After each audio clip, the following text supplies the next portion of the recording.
Barry, hey, congratulations on My Big Fat Greek Wedding 3. That's coming out Yeah, tonight in some places and tomorrow nationwide.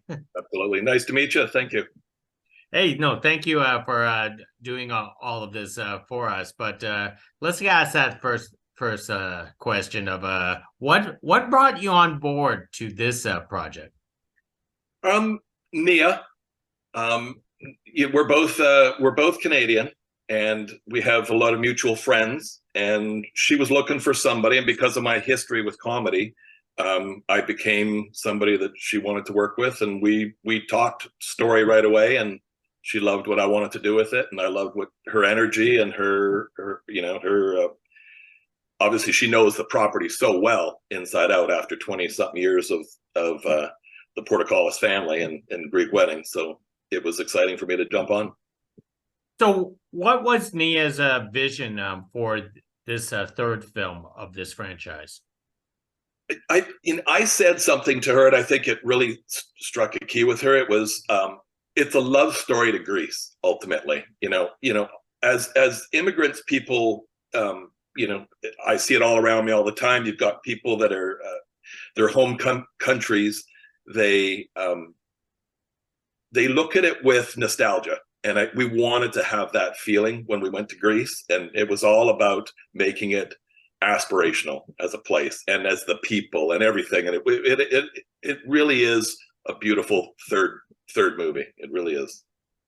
So tell us how you wanted to capture that essence and beauty of Greece. I'd never been to Greece before, so this was my introduction to Greece. So I walked into the place with wide eyes. I mean, it was definitely a beautiful place. And I mean, we started in Athens and worked our way and eventually ended up in Corfu.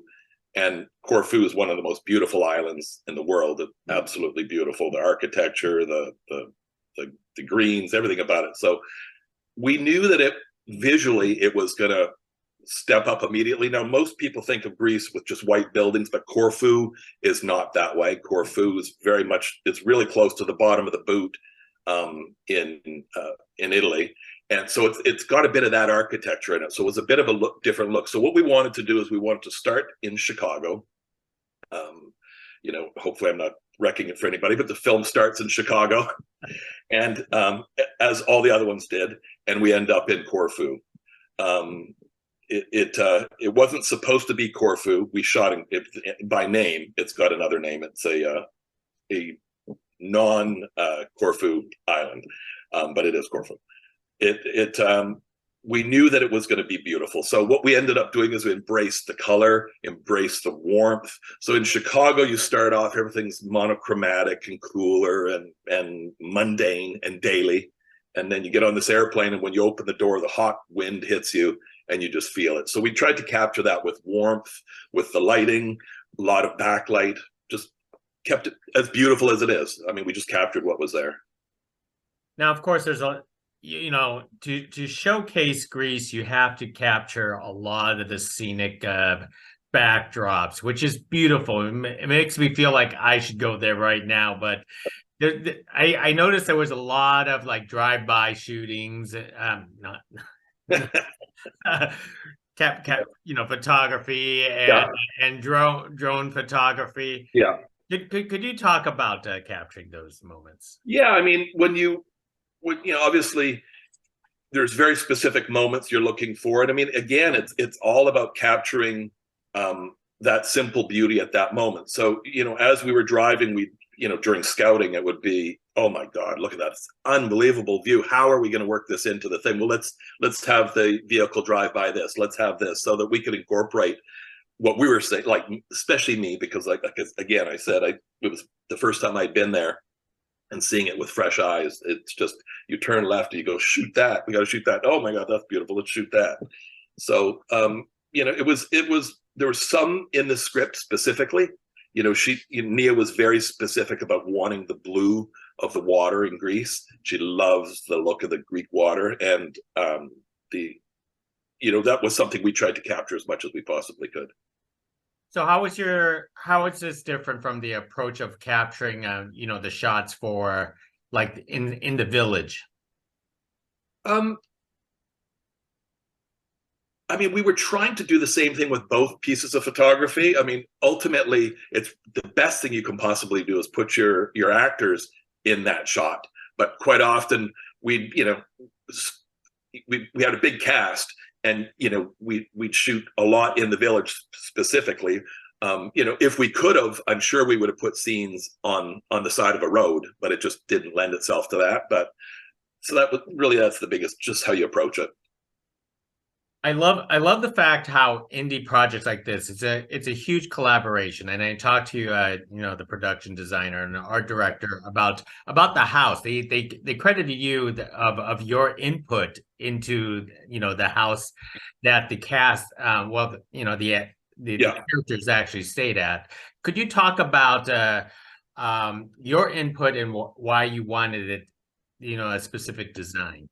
I mean, more than the design for me is you're walking into a situation where that set was built within an actual little town. I don't know if they would have got into that with you, but it was built specifically. So we wanted to have shoot through. We wanted to be able to see when a door opened, you could see a road, you could see the other buildings without doing blue screen. There's no effects in any of that stuff. So we wanted to be able to look out windows specifically. So what I'll typically do, and I did with Grant, was we read the script, talked about specific scenes and how we were going to do it, and then I'd say I would really love a window right here, just so that I can bring light down into here and bounce it and keep that same warmth in the room. So we were very specific, and so that's more it for me. And working with color, specifically with skin tones, to again, a lot of the walls in the place were warm, and that brought warmth to the people's skin. And of course, with every My Big Fat Greek Wedding, there has to be a wedding scene. Yes. Tell us about your special approach to make this wedding scene different from any other. Well, this was a nighttime exterior primarily, and it was lit with candles. The appearance of candles. So there were pathways, and there was all sorts. Yeah, I think you see it in the trailer, so I'm not giving anything away at this point. But it's beautiful, and Grant, again, in the big courtyard, which again is in the trailer, we put hundreds and hundreds of bulbs inside of these beautiful glass spheres. And I don't know where he found them all, but they're absolutely beautiful. And it again gives us that nostalgic warmth that we were looking for. And we put a big moon box over it, so it had moon lighting too. In a film like this, there was very little extra special effects that they needed, right? You captured it all on photography. Very little. I mean, one of the only sequences that we had to rely on vis effects for was the truck that they're traveling around in the back, because it was 95 degrees, and to put 6 actors in the back of a 95-degree truck, we ended up shooting a lot of that process. Most excellent. And one last thing with you, Barry, because I know this year you came off of shooting completion of Dungeons and Dragons, which is a huge project.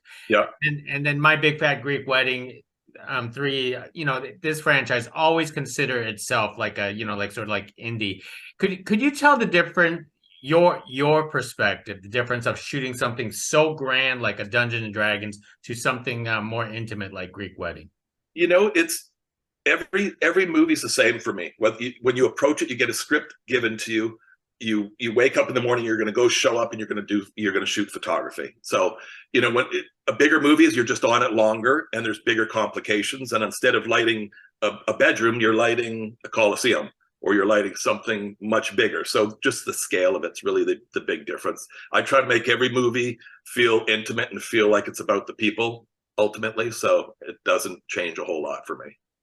Most excellent. Well, Barry, My Big Fat Greek Wedding 3 is beautiful, shot from start to finish. I mean, a lot of people will watch this film and want to fly off to Greece now. So. I think, let's hope the tourism board remembers us when we come back for our vacations. Well, hopefully you end up back there again, because I know I could tell you love that place. It was fantastic. Thanks, Gig. Thank you.